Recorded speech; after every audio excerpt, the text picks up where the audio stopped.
መጨረሻው የጸና በቅዳሴው፣ እስከ መጨረሻው የጸና በማህሌቱ፣ እስከ መጨረሻው የጸና በሰዓታቱ ስንሄድስ ምን ሆነን ነው የምንሄደው? ሰላም አልባ ሆነን ነው የምንሄደው። ለምን? ሰላምን አልባ። እስከ መጨረሻው የጸና በጉባኤው፣ እስከ መጨረሻው የጸና በንስሐ፣ እስከ መጨረሻው የጸና በመቁረብ አሁን ማቋርጠን ከሄድን ከቤተ ክርስቲያኗ ከተለየን ከበረከት እየተራቆትን እንሄዳለን። ስለዚህ የመጀመሪያው ማቋረጥ የሚባለው ነገር እሱን አለመልመድ ነው። ያቺ የቤተ ክርስቲያን ሰው ከሆንንና ኦርቶዶክሳውያን ከሆንን የመጀመሪያው የቤተ ክርስቲያኗን ፈቃድ መጠበቅ ያስፈልጋል። ልክ አሁን ቁጭ ብላችሁ ጸጥ ብላችሁ እንደምትሰሙ ለዚህ ግን በቅዳሴ ሰዓት መታዘዝ ያስፈልጋል።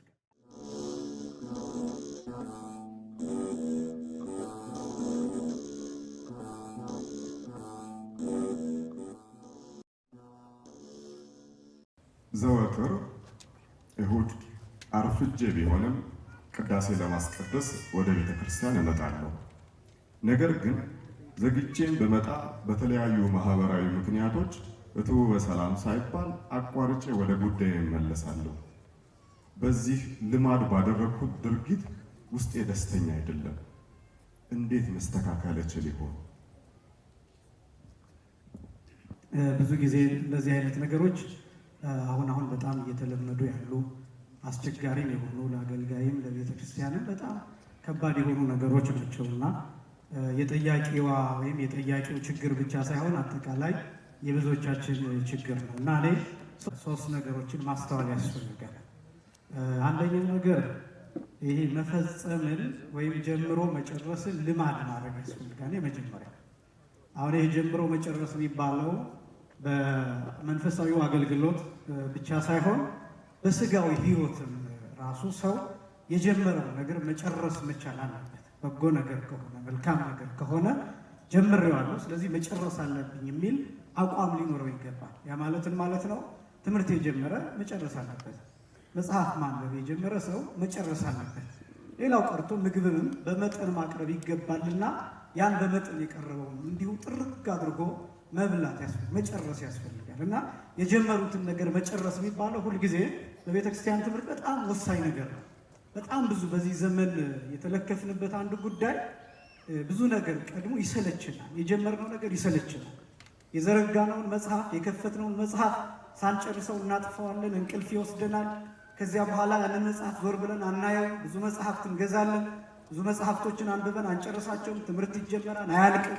ትናንት እንዳልኩት ትዳርን እንኳን እስከ መጨረሻው እስከ ሞት ድረስ የሚታመን ሰው ለዛ ነው ፍቺ የሚባል ነገር እንደ ቀላል ነገር እየመጣ ያለበት ምክንያት ይሄ ነው እና የጀመሩትን ነገር ትምህርት ከሆነ መጨረስ ያስፈልግ፣ ጉባኤ ከሆነ መጨረስ ያስፈልግ፣ ወንጌል ከሆነ መጨረስ ያስፈልግ። የጀመሩትን ምዕራፍ መጨረስ፣ የጀመሩትን ጉባኤ መጨረስ መፈጸም የሚባል ነገር ይሄ በሕይወታችን ሊኖር ይገባል። ስለዚህ ማንኛውም ሰው ቤተክርስቲያን ሲመጣ የመጀመሪያው እስከ መጨረሻው ድረስ እቆያለሁ ብሎ ማሰብ አለበት። ሌሎች ማህበራዊ ጉዳይ እንኳን ቢኖሩ ቅዳሴ ያለብኝ ብሎ መናገር ያስፈልጋል። ቤተክርስቲያን ነው ማረፍደው ጉባኤ እስከሚያልቅ ድረስ መቆየት አለብኝ ብሎ መናገር ያስፈልጋል። ስለዚህ የግዴታ ይሄ እንደ ሕግ መያዝ መለመድ ያለበት ነው እና መጨረስ የሚለው የመጀመሪያው እሱን ማወቅ ያስፈልጋል፣ አለማቋረጥ። ሁለተኛ ደግሞ ፈቃድ ያስፈልጋል። እዚች ቤተክርስቲያን ስንመጣ በቤተክርስቲያን መልእክት በቤተክርስቲያን ጥሪ መተናል። ቤተክርስቲያኗ ደግሞ የምታሰናብትበት ጊዜ አለ። ያ ማለት እንድንሄድ የምትፈቅድበት ጊዜ አለ፣ እንድንቆም የምትፈቅድበት ጊዜ አለ፣ እንድንቀመጥ የምትፈቅድበት ጊዜ አለ፣ እንድንሰግድ የምታዝበት ጊዜ አለ እና ማንም ሰው እዚህ ቤተ ክርስቲያን ሲመጣ ለቤተ ክርስቲያን ሕግ ተገዥ መሆን አለበት። ለቤተ ክርስቲያን መታዘዝ አለበት። ማንም ሰው ለቤተ ክርስቲያን ብቻ አይደለም። ማንም ኦርቶዶክሳዊ የሆነ ሰው ለኦርቶዶክሳዊነት ሕግ መገዛት አለበት። ኦርቶዶክስ ትምህርት ምን ይላል? አስተምህሮ ምን ይላል? ሕጉ ምን ይላል? ትእዛዝ ምን ይላል? መመሪያ ምን ይላል? ልክ አንድ ኤምባሲ ሄዳችሁ የዛን ሀገር ኤምባሲ ሕግ እንደምታከብሩት ማለት ነው። እዛ ግቢ ስትገቡ ማድረግ የሚገባችሁን የፓስፖርታችሁን ሁኔታ፣ የዶክመንታችሁን እነዚህ አሟልታችሁ እንደምትሄዱ፣ ሌላው ቀርቶ አለባበስ እንኳን ለኤምባሲ የሚመጥን ለዛ ሀገር ምናምን ተብሎ እንደሚለበሰው ልክ እንደዛ፣ ቀጠሮ እንደሚከበሩ፣ ክፍያ እንደሚከፈለው ልክ እንደዛ፣ የተለያዩ ተቋማት ሲኬድ ሰዓት እንደሚከበረው ልክ እንደዛ የቤተ ክርስቲያኗን ፈቃድ መጠበቅ ያስፈልጋል። ከመጣን በኋላ ቤተ ክርስቲያኗ በሰላም ግቡ ብላ እስከምታሰናብተን ድረስ የቤተ ክርስቲያኗን ፈቃድ፣ የካህናትን ፈቃድ፣ የክርስቶስን ፈቃድ፣ የወንጌልን ፈቃድ እሱን መጠበቅ አለብን። ፍትሐ ነገሥት አንድ ሕግ አለ። ሐዋርያትን ጌታም እንደተናገረው በማቴዎስ ወንጌል ምዕራፍ 10 ላይ ወደ አንድ ቤት ስትሄዱ ለዚህ ቤት ሰላም ይሁን ብላችሁ ሰላም ስጡ ይላል እና እዚያ የሰላም ሰው ካለ ሰላምክሙ ይድር በላዕሌሁ ሰላማችሁ በሱ ላይ ይደርበት ወለእመ ኢሃሎ ህዬ ብእስ የሰላም ሰላምክሙ ይግባ ሀቤክሙ እዚያ ግን የሰላም ሰው ባይኖር ወይም ሰላም የሚፈልግ ሰው ባይኖር ሰላማችሁ ወደ እናንተ ይመለስ ይላል። ይሄ ማለት ነው እኔና እናንተ ትተን የምንሄድ ከሆነ ሰላም አንፈልግም ማለት ነው። ቤተ ክርስቲያኗ ሰላም ሰጥታ በሰላም እስከምታሰናብተን ድረስ የመቆየት ፍላጎት የለንም ማለት ነው።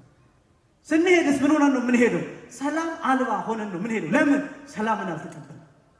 አያችሁ፣ ቤተ ክርስቲያኗ በመጨረሻ ወደ የቤታችሁ በሰላም ግቡ ብላ የምታሰናብትበት የምትሰጠው ሰላም፣ የምትሰጠው ሽልማት፣ የምትሰጠው ስጦታ፣ ውድ ስጦታ እሱ ቀርቶብናል። ባዶአችንን ነው ከዚህ የምንወጣው የቤተ ክርስቲያኗን ፈቃድ ካላከበረ። ምክንያቱም ቤተ ክርስቲያኗ የራሷ መርሃ ግብር አላት፣ የራሷ ፕሮግራም አላት፣ የራሷ ቀጠሮ አላት። እያንዳንዱን የምታደርግበት ሰላም የምትሰጥበት፣ ስጋ ደም የምትሰጥበት፣ በረከት የምትሰጥበት፣ ቡራኬ የምትሰጥበት፣ መስቀል የምታሳምን፣ እምነት የምትሰጥበት፣ ጸበል የምትሰጥበት፣ ቅድም የኔታ ሲገልጡት እንደነበረ ስግደት የምታዝበት የራሷ ስርዓት አላት። አያቸው የቤተ ክርስቲያን ሰው ከሆንንና ኦርቶዶክሳውያን ከሆንን የመጀመሪያው የቤተ ክርስቲያኗን ፈቃድ መጠበቅ ያስፈልጋል። ልክ አሁን ቁጭ ብላችሁ ጸጥ ብላችሁ እንደምትሰሙ ለዚህ ግን በቅዳሴ ሰዓት መታዘዝ ያስፈልጋል። እመሰ ኮነ ሰላም ይላል ይትመየጥ ሀበ ዘፈነወ ፍትሐ ነገሥቱ ሰላም ወደ ላከው ሰው የሚመለስ ከሆነ ወከማሁ መርገምኒ ይትመየጥ ፈድፋደ ሀበ ዘፈነወ በአመፃ ይላል። መርገምም እንዲሁ ወደ ላከው ሰው ይመለሳል ይላል። በከንቱ መራገም መርገም ወደ ራስ እንዲመለስ የሚያደርግ ከሆነ ከሰላም ተራብቶ መውጣት ባዶ ሆነን እንድንኖር ያደርጋል። እግዚአብሔር ከዚህ ይጠብቃል። አንድ ነገር ደግሞ ላስታውሳችሁ፣ መቸኮል፣ ይሄ የቤተክርስቲያንን ፈቃድ ሳይጠብቁ የእግዚአብሔርን ፈቃድ ሳይጠብቁ መቸኮል ከእድሜ ባዶ መሆኑን ያመጣል። ተጠንቅቃችሁ ስሙ። ከዘመን ባዶ መሆኑን ያመጣል። በጣም መቸኮል ወደኋላ ይመልሳል።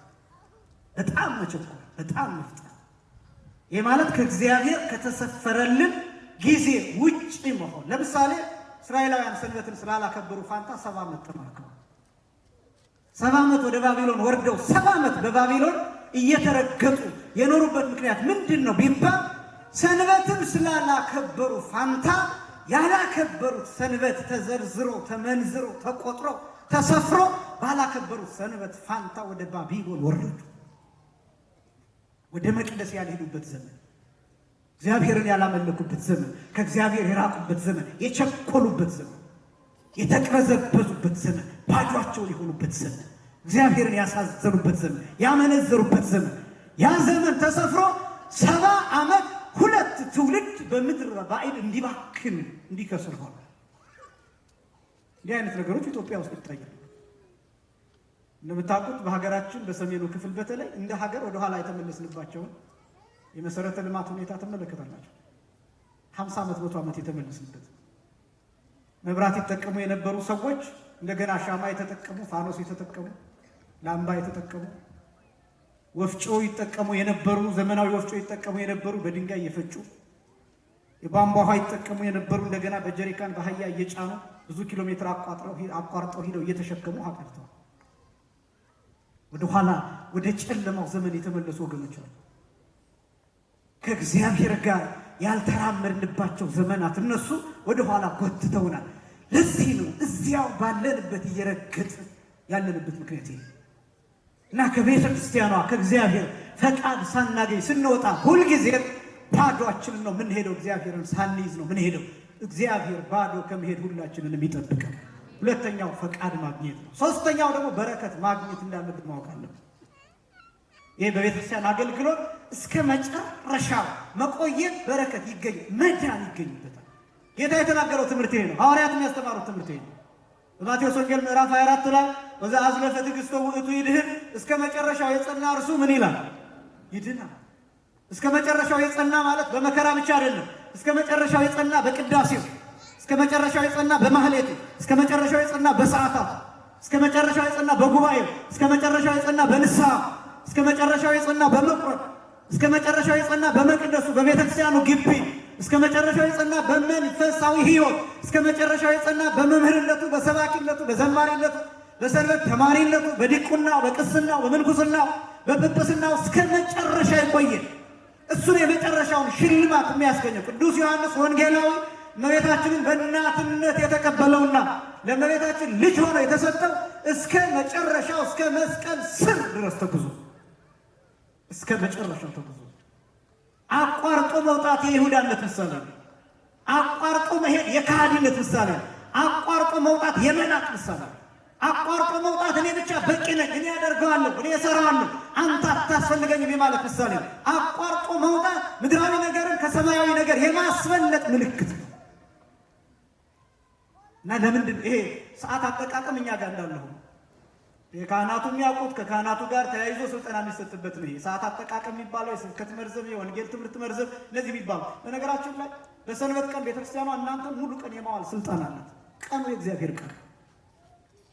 እኔ ሁልጊዜ የሚያስፈራኝ እነዚህ ነገሮች እያደጉ ሲሄዱ ምንድን ነው ጉባኤው አሁን አይታችሁ ከሆነ እናንተ እንዳትቸኩሉ ተብሎ እናንተ እንዳይረፍድባችሁ ተብሎ ቅዳሴው አጫጭር ይደረጋል። በአማርኛ ይባላል፣ በንባብ ይባላል፣ በለሆሳስ ይባላል። ዜማው ይቆራረጣል ወይ ዜማው ይቸኮላል። እባካችሁ ወይ ደግሞ ሌሊት ይገባል 10 ተኩል 11 ሰዓት ቅዳሴ ይገባል። የሚያስቀድሰው ሰው ቤተክርስቲያኑ ባዶ ነው። ከዛኛ ስንወጣ እዚህ ግቢው ይሞላል። እዚህ ግቢው ሞልቶ የነበረው ሰው የዛሬ ሳምንት አይቆርም። አሁን ማቋርጠን ከሄድን ከቤተክርስቲያኗ ከተለየን ከበረከት እየተራቆትን እንሄዳለን። ስለዚህ የመጀመሪያው ማቋረጥ የሚባለው ነገር እሱን አለመልመድ ነው። ይሄን ልማድ ለመተው። ሁለተኛው ከቤተክርስቲያኗ በሰላም ግቡ፣ በሰላም ግቢ፣ በሰላም ግባ የሚል ፈቃድን መጠበቅ እንዳለብን ግዴታ እንደሆነ ማወቅ። ሶስተኛው ደግሞ ጥለን ስንሄድ በረከት እንደምናጣ ነገር ግን እስከ መጨረሻው ስንቆይ በረከትን እንደምንቀበል ማሳየት ነው። ይሄ ብቻም አይደለም። በረከት ስንቀበል ይሄ ረጅም የሆነው የአገልግሎት ጊዜ የክርስቶስን መከራ እንድንካፈል ያደርጋል። የሰማዕታትን መከራ እንድንካፈለው ያደርጋል። የአባቶቻችንን የቅዱሳንን ሕይወት እንድንወርስና እንድንካፈል ያደርጋል። ለምን? ዘመናቸውን ሙሉ የተሰቃዩትን ሰማዕታት ጻድቃን ለማሰብ እኔና እናንተ 30 እና 40 50 ደቂቃ 2 ሰዓት 3 ሰዓት መታገስ ያቅተናል። እነሱ ሕይወታቸው ሙሉ ነው የሰጡት።